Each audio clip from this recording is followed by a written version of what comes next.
আসসালামু আলাইকুম, সবাইকে নতুন একটি মিনি ব্লগে স্বাগতম। চলুন আজকে গ্রামের সুন্দর পথ ধরে হারিয়ে যাওয়া যাক অদেখা এক সুন্দর অভিজ্ঞতায়। শুরুতেই আমাদের গ্রামের পরিচিত ঈদগাহ মাঠের নান্দনিক গেটটি পার হচ্ছিলাম, আর আজকের ওয়েদারটাও ছিল মনোমুগ্ধকর এবং শান্ত পরিবেশের। রাস্তায় চলতে চলতে কিছুটা পানির তৃষ্ণা পেয়েছিল, তাই বাইক থামিয়ে একদম টিউবওয়েলের ঠান্ডা পানি খেয়ে তৃষ্ণা মেটালাম। সামনে এগোতেই দেখলাম ধরলাঙ্গা মাঠে অনেকেই মিলে ফুটবল খেলছে। গ্রামের বিকেলে ফুটবল খেলার আনন্দটাই অন্যরকম। আর একটু সামনে এগোতেই দেখি ভারী লোড নিয়ে একটি অটো যাচ্ছে। রাস্তার অবস্থা খারাপ হলেও কিন্তু থেমে নেই মানুষের যাত্রা। তার উপর আবার রাস্তার পাশে সুন্দর বিয়ের গেট সাজানো, বেশ দারুণ লাগলো দেখতে। রাস্তার ধারে দেখলাম কিছু ছোট ছোট শিশু বড়শি দিয়ে মাছ ধরছে। এদের দেখে এক নিমিষে মনে পড়ে গেল নিজের শৈশবের সেই দিনগুলোর কথা। একটু এগোতেই নজরে এলো একজন পরিশ্রমী মানুষ রাস্তার পাশে ভ্যান গাড়ির উপর নিশ্চিন্তে ঘুমাচ্ছেন। এই সাধারণ মানুষের সরলতাই তো আমাদের গ্রাম।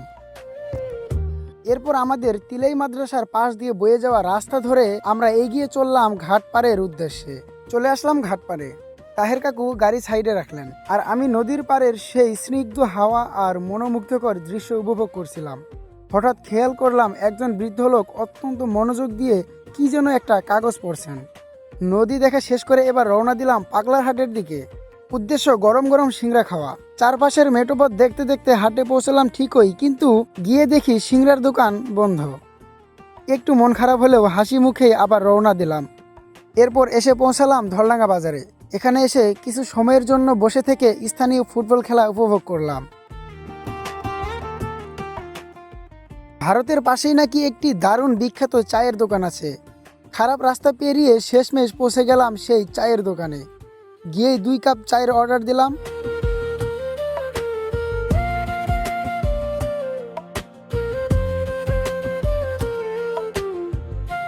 চা পেলাম বটে, কিন্তু পাউরুটি না থাকায় বেকারি সদাই নিয়েই খাওয়া শুরু করলাম। একদম সীমান্তে বসে চা খাওয়া, স্থানীয়দের আড্ডা আর টিভি দেখার অভিজ্ঞতা সত্যি অসাধারণ ছিল। চায়ের পর্ব শেষ করে অবশেষে বাড়ির উদ্দেশ্যে রওনা হলাম। আজকের এই পথ চলা আর সুন্দর অভিজ্ঞতা আপনাদের কেমন লাগলো তা অবশ্যই কমেন্ট করে জানাবেন। আজ এখানেই বিদায় নিচ্ছি, দেখা হবে নতুন কোনো ব্লগে। আল্লাহ হাফেজ।